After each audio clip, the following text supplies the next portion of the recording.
Ryan Coogler is really, really popular. He's got his strength of his projects, and then this is what I've been saying has been missing from a lot of underperforming projects in Hollywood. Is I feel like the younger generations really connect to personal branding. I think James Gunn's a brand. I think Ryan Coogler's a brand. Now Ryan Coogler doesn't do as many Christopher Nolan. I think there's people that like to celebrate branding in younger generations that are with the phone. That grew up with your phone. You know, we have generations now that are starting to be moviegoers, and I feel like that's rewarded. Some type of really social media presence, and you really don't hear anything negative about Ryan Coogler, Christopher Nolan. I know there's James Gunn's got his haters, but he still has a strong branding besides just DC. I think there's people that want to support James Gunn. Even there's definitely people that want to support DC and Superman, but I think there's even people that just like to support everything that James Gunn. Ryan Johnson has branding too. Jordan Peele. But Sinners is a really profitable, great. This man goes to gold. He's going to be coming back for Black Panther 3 most likely.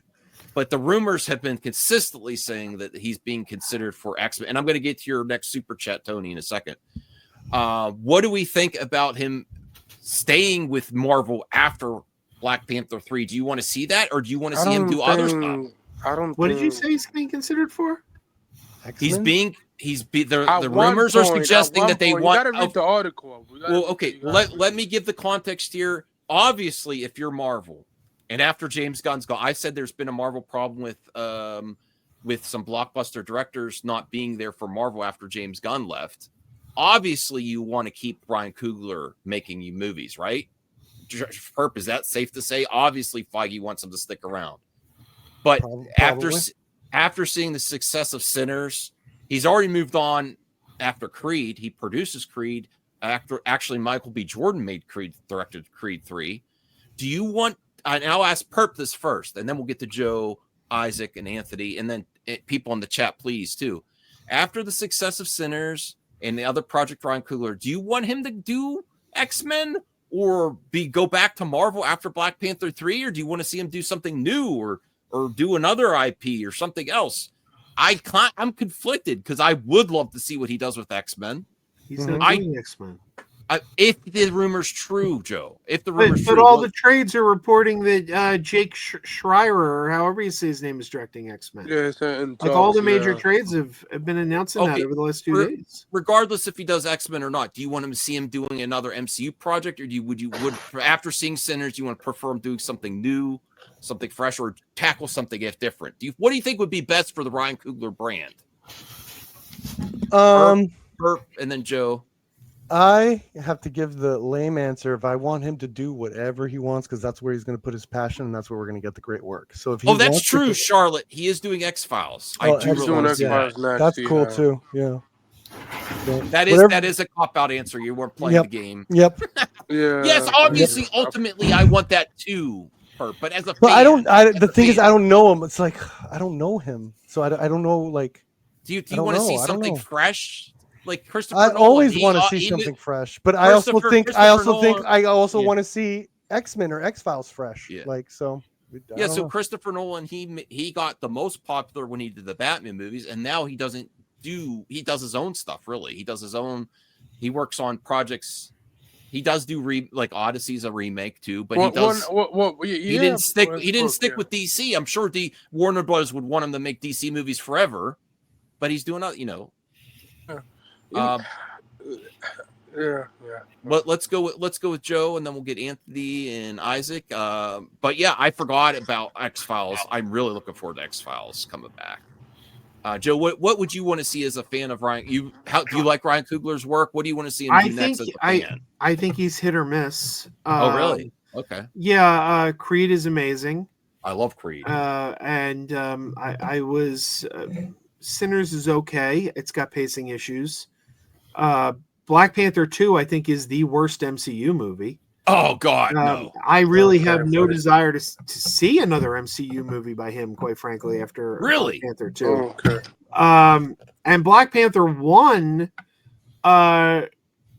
is good. But even that, I kind of felt like had issues, and maybe a lot of it wasn't his fault. Maybe it was timing. But I remember when Black Panther 1 came out, I felt like I just saw this movie. Like this, I already saw this movie because it came out just 4 months, I think. It was November and then February. It was November, December, January, February. Just a couple months after Thor Ragnarok.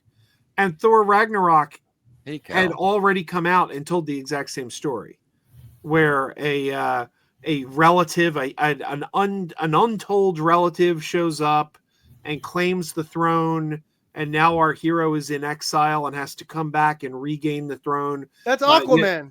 But I mean, we had just seen it. We saw it with Hela, with Thor taking over Asgard, and then we saw it with Killmonger taking over Wakanda. And I'm like, we just saw this movie. Like this was Thor Ragnarok 3 months ago.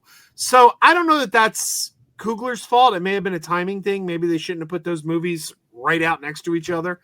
But yeah, I don't know. I kind of like Coogler, but I think he's hit or miss. I think he's mostly hit. I think he variously misses me personally.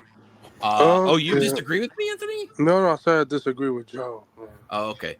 I didn't like Black Panther Wakanda Forever 2 at the theater, and then I rewatched and I loved it. I loved it when I rewatched it. There's so much good in there. Yeah, I like Wakanda Forever.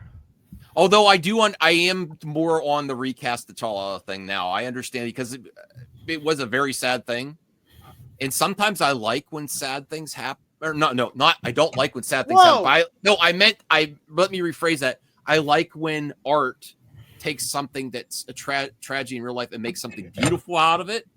But I do understand they treated him differently than they've done other characters like General Ross. They just recast, and it's fine, and So I do understand that now, but I like T'Challa Jr. I thought that was a beautiful moment. Coogler let his emotions get in the way of the story. He was sad because he lost his friend, and rightfully so. We get it. You lost your friend, you're sad. I get that, but he didn't do what was right for the story. He did what was right for him, for his. Well, an artist should. Don't we want our artists to be doing personal stories though? Like, yeah, I agree with that, Perp. But there's very passionate recast T'Challa. I really understand it. I understand that. I do think though it was disrespectful to Chadwick. I don't think it was disrespectful. It was very disrespectful. Chadwick Boseman was playing.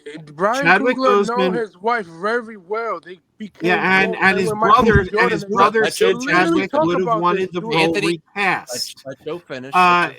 Chadwick Boseman was playing Black Panther, one of the first major black superheroes. I'm not going to say the first, but he was one of the first major ones.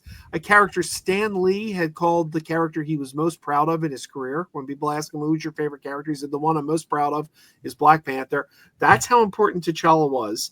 Then that movie came out, and we saw how the representation was so important to young black kids to see a black superhero up there.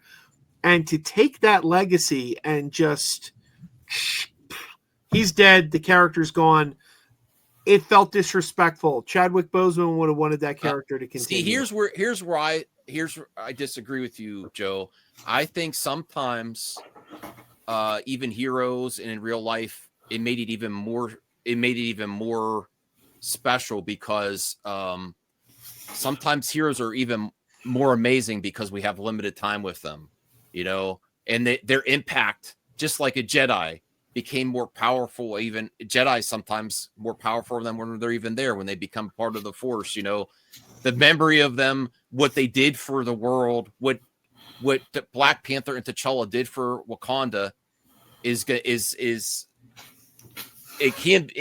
even more powerful.